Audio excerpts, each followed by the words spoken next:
Hello and welcome everyone on this my channel. तो guys I am Brajesh. तो guys मैं इस वीडियोज में आप लोगों को मैं ये बताने वाला हूँ कि अगर आप होम ट्यूशन्स अगर आप पढ़ाते हैं या आप कहीं कोचिंग सेंटर आप चलाते हो या आप घर पे होम ट्यूशन्स पढ़ाते हो या आप कहीं अन्य जगह आप पढ़ाने जाते हो तो ये वीडियोज आपके लिए है। तो दोस्तों मैं आप लोगों को मैं प्रीवियस वीडियोज में मैं बताया था कि आप अपने होम ट्यूशन्स में या कोचिंग में किस तरह से आप स्टूडेंट की संख्या इंक्रीज कर सकते हो।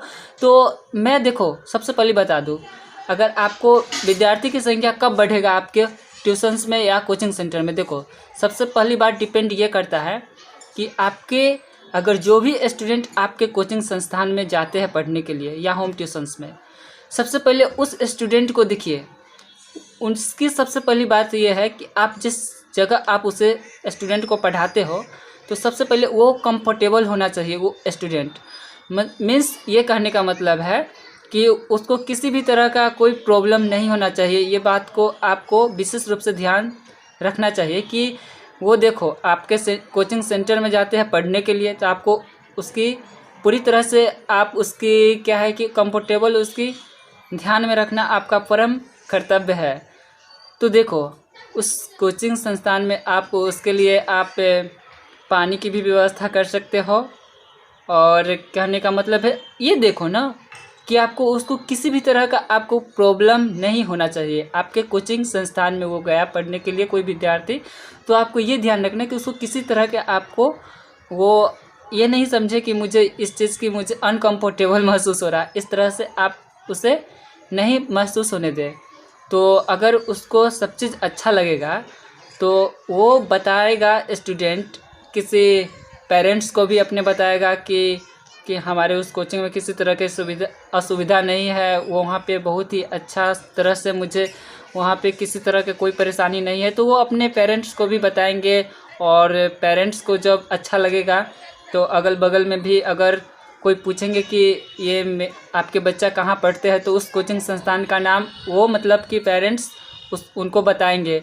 तो इससे क्या है कि आपका कहने का मतलब है कि कोचिंग का नाम भी अच्छा बना हुआ रहेगा।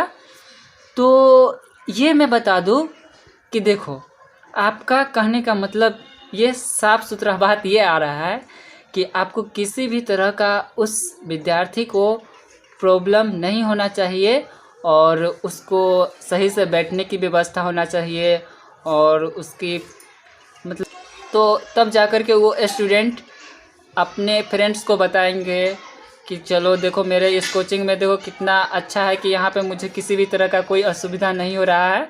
तो तुम भी एक बार डेमो करके देखो ना, अगर अच्छा नहीं लगेगा तब मुझे बताना।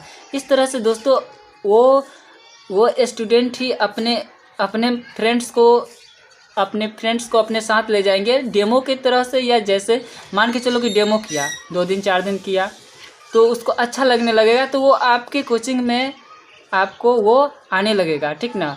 तो कहने का मतलब है कि सबसे पहली बात ये डिपेंड करता है कि उस जो भी स्टूडेंट आपके कोचिंग में आते हैं उसको कहने का मतलब है कि आप उसे अच्छा से पढ़ाओगे, उसको आराम से किसी भी तरह का कोई प्रॉब्लम नहीं होगा तो वो आपके कोचिंग में ज़रूर आराम से आएगा।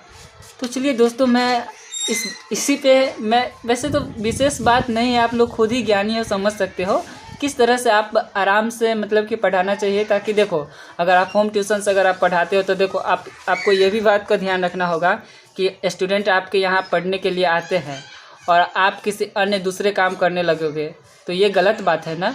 देखो विद्यार्थी आपके यहाँ पढ़ने के लिए गया है, ठीक है, आप 1 घंटा आप आराम से उसे पढ़ाओ ना, न कि आप उसे किसी अन्य काम भी करते हो और उसको उलझाए हुए रहते हो। इससे क्या है कि देखो बहुत ही अपमान होता है ना। तो कहने का मतलब है देखो पेरेंट्स उनके जो है आपके यहाँ पढ़ने के लिए भेजे हैं तो आपका परम कर्तव्य बनता है कि आप एक टीचर हो, आप उसे सही से टाइमिंग दे और उसे पढ़ाने की ईमानदारी से पूरी तरह से कोशिश करें। तो चलिए दोस्तों मैं नेक्स्ट वीडियो में मैं मिलता हूँ, तब तक के लिए थैंक्स दोस्तों। और हाँ दोस्तों अगर आप न्यू हैं हमारे इस चैनल पे तो प्लीज़ सब्सक्राइब कर सकते हैं और पुराने हैं तो कुछ भी नहीं करना, एक लाइक कर देना और ज़्यादा से ज़्यादा इस वीडियोज़ को शेयर कर दीजिए। अरे मेरे लिए तो कर सकते हो ना, अपने दोस्त अगर मानते हो तो मेरे लिए तो इतना तो करना तो आप लोगों का बनता है ना। वैसे चलिए दोस्तों, आप लोग मुझे सपोर्ट करते हैं, मुझे एहसास हो रहा है। तो मिलता हूँ नेक्स्ट वीडियो।